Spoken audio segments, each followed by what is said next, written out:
welcome back to Story Time.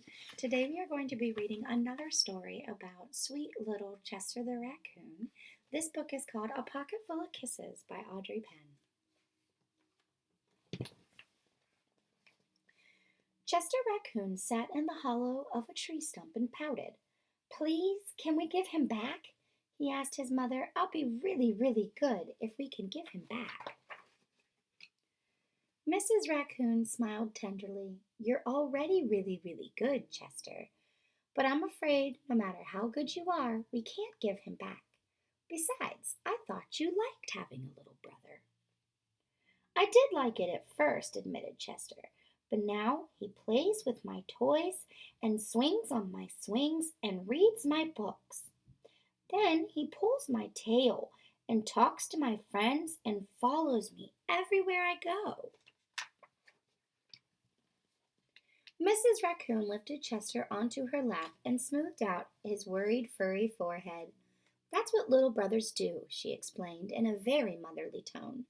"It's no different than sharing the woods, or sharing the stream, or sharing the food we find. Ronnie wants to be just like you." Mrs. Raccoon placed Chester on the ground and smiled at him with the soft, loving eyes he knew so well. "I think someone needs a kissing hand," she said in a voice that was warm and inviting. She took Chester's hands in her own and spread open his tiny fingers into a fan. Leaning over, she kissed him right in the middle of his palm. Chester felt the warmth of that kiss rush from his hand, up his arm, and into his heart. And when he pressed his hand to his cheek, he could hear his mother's words in his head. "Mommy loves you," they said. "Mommy loves you." Chester grinned so wide, the tips of his silky black mask crinkled upward. Even his cheeks flushed to a primrose pink.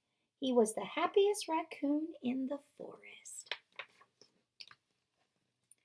Then, in the blink of a moment, all the joy went out of the little raccoon.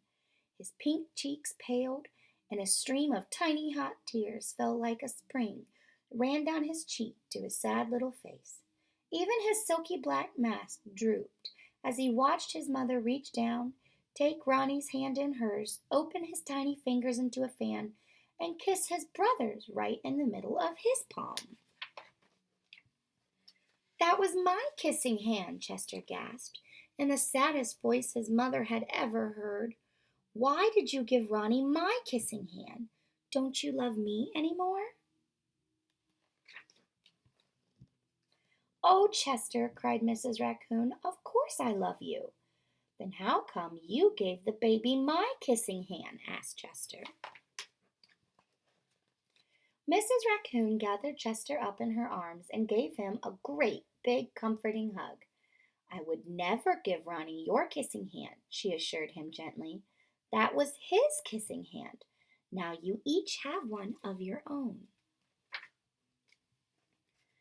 Chester wiped away his tears and settled in his mother's lap. "If you give both of us kissing hands, won't you run out?" Mrs. Raccoon laughed. "Would you like to hear a story?" she asked Chester. "About kisses?" "About stars," said Mrs. Raccoon. Every night, just before the sun goes down, it reaches out with its rays and touches every star in the universe. One by one, the stars light up and shine down upon us. Even on nights we can't see the stars, they're up there sparkling away.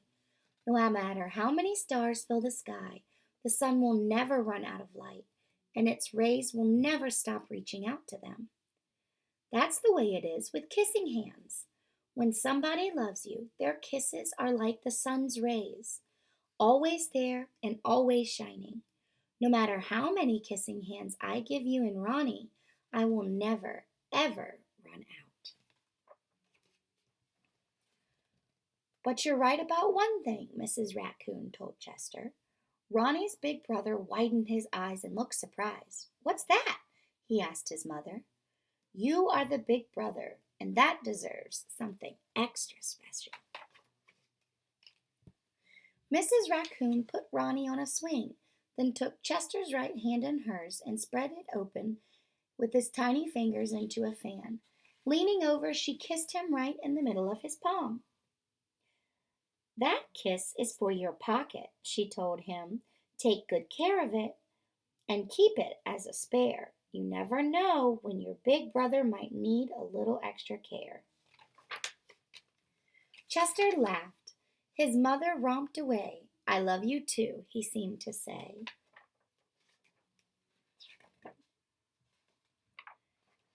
And that is the end of our story today. I hope you enjoyed it. I love reading about Chester, the raccoon, and his little brother Ronnie.